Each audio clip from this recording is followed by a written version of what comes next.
So lately ni memang ramai customer-customer Mr. Zober yang datang ke Mr. Zober and tukar adjustable daripada Max Spinning Rod. So hari ni kita juga ada customer yang pakai kereta Myvi Gen 2. So dia nak tukar juga adjustable daripada Max Spinning Rod. So kalau korang nak tengok apa hasil dia, apa kejadian dia bila kita dah tukar pakai adjustable, korang kena tengok video ni sampai habis.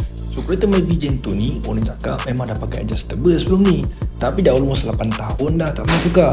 Sebab tu lah dia datang ke Mr. Zober nak tukar adjustable baru. So sebelum kita pasang, kita ukur dulu belakang dalam 3 jari, depan dalam 2 jari macam tu. So korang boleh tengok lah. After that, kita buka tayar and kita buka juga adjustable dia yang lama untuk tengok macam mana condition dia. So korang boleh tengok lah condition selepas 8 tahun. And then inilah dia adjustable yang terbaru daripada Max Spinning Rods. Korang boleh tengok colour dia pun dah cantik dah. Aku pun dah cair gila dengan adjustable ni. Adjustable daripada Max Spinning Rods ni 24 step high low soft hard. So korang boleh tune sendiri macam mana pemanduan yang korang sendiri nak. Kalau korang nak rasa keras sikit, korang boleh tune. Kalau korang rasa lembut sikit pun, korang boleh tune sendiri.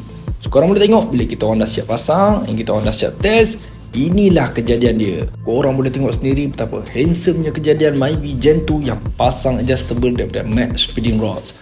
So kalau korang nak tahu anggaran berapa jari, so belakang lebih kurang dalam 2 jari macam tu dan depan dalam 1 jari macam tu. Kita orang set mengikut apa yang owner nak.